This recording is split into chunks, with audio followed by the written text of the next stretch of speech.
I think today went good for me. I only did the bench and the drills, but that was just due to me being at the combine. And overall today, being out there to compete, and perform with the D line and with Nick and LaRon Stokes, it was good to be out there and bench press. That was fun. So definitely think I maximized my pro day and definitely at the combine too. Yeah, it was weird, talking to the guys and stuff about trying to get the date pushed back at least just to try and get our legs under you because, those drills, they seem, kind of, 1 rep or 2 reps and you guys are like, all right, these guys should be fresh. And, it takes a lot out of you because you're going full speed every time. And at the combine, you definitely feel a little sluggish after. So definitely felt kind of weird, 4 or 3 days ago just at the combine in Indy. But I definitely still think I got the most out of today with what I did. What the conversations with you at the end or things like that? Definitely both. Fortunately, I was able to do both here at OU. So teams, every time I talk to them, they ask me what do I feel more comfortable at. Then I'll probably start off and say defensive end, but I can also play inside. and they love that because they can just have sub packages with me at D tackle, or even if they primarily need me there, I can gain 10, 15 pounds and be able to perform inside. So definitely credit to OU for that. What's this whole process been like just going through this? It's so public and Right. I'm sure the pressure's going to be on. Yeah, this process has definitely been a dream come true. I'd rather be in this position right now than any other position because my career here at OU didn't start off the best. And these last 2 years, it's been everything I dreamed of. And being able to be invited to the Senior Bowl, invited to the Combine, and being here at Pro Day and being able to train out there in California to maximize my skill set is definitely a blessing. And I'm definitely not complaining about any of the steps that I've been taking so far. What to you was the most surprising thing about the combine process? I'll probably just say the schedule. I think from the outside looking in, if you don't know nothing about the combine, you'll probably think that we just show up there, eat a few meals and stretch and whatnot and just get our bodies right. But now you're up there for hours at a time, at the hospital and whatnot, just getting full body exams on your medical. And that stuff definitely, coaches got to know what they're paying you for, so they try to get the most out of you, seeing what they're buying. And I say definitely the schedule in between the days just of what you're doing. You're doing more stuff off the field than you are on the field at the combine. Those interviews, any particularly outlandish questions? We always hear about those.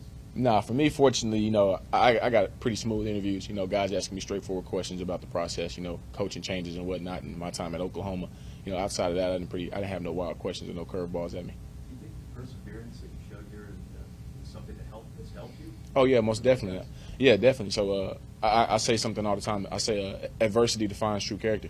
When everything is going good for you, you can be at your best at any time. But when your back is against the wall and things are going for you, that shows what type of person you really are and what type of player. And for my situation, not playing early in my career, having younger guys like Ronnie Perkins play in front of me, that helped me become a better player, and it definitely showed these last 2 years. And that resonates, you think, with the guys from the NFL? Oh, most definitely. Yeah, they preach. They speak highly of me about that.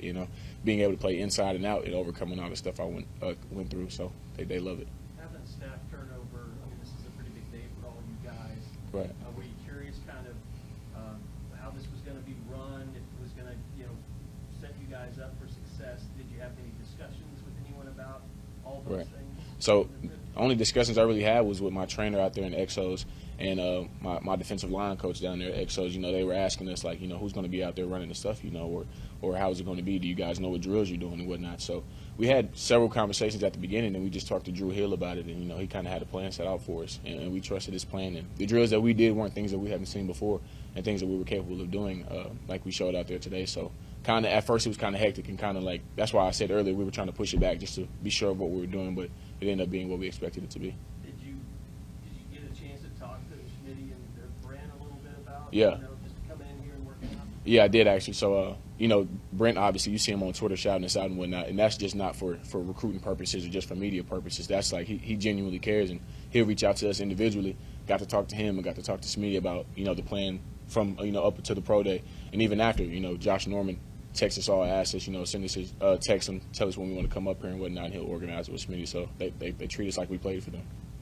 As a defensive guy, how do you feel about the direction of this program defensively with Brent in charge? And something Right. I'm extremely confident. I think it'll actually be probably a step better. I give a lot of credit to Coach Grinch because he definitely, no question at all, he enhanced this defense. A bunch of statistical categories he improved us in.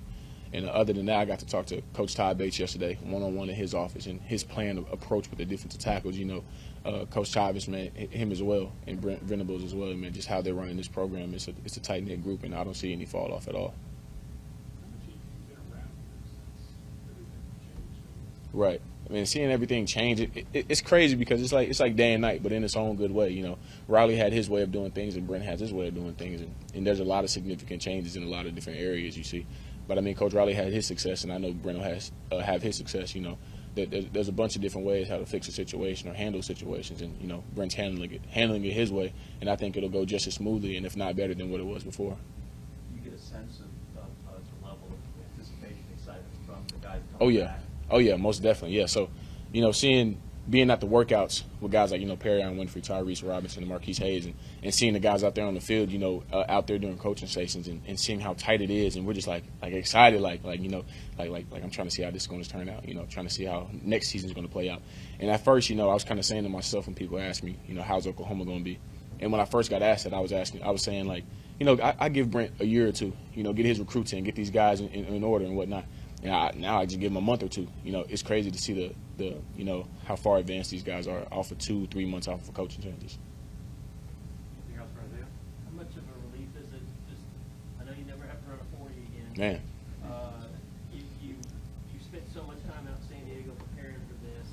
I know you sat there and you saw Perrion get nicked up and Right. or the combine, but to come out of it healthy, Right. be able to go through it, Yeah. give it 100% effort without Yeah. going back. It's a big relief, like I've said. I mean, like you said, I've been training for this for 3-4 months now. Out there in California, and just being that anticipation, going up into the Senior Bowl, and going to the combine, and going to pro day. You just like, man, you want to put your best foot forward and your best film out there on the field and during the drill. So now that it's finally over, big sigh of relief. Now you just got to go through the interviews and all the workouts that coaches come and do with you. So now it's just playing football, and that's what I do best. After beating them, you can take Hutchinson or Thibodeau's your number one pick. Man, I can't. All right, I'll say David Ojabo just because I trained with him out there in San Diego. I can't pick between those two, but David's my guy. I know how hard he works and how bad he wants to play, so I just pick him and keep it at that. For more information, you can visit TulsaWorld.com.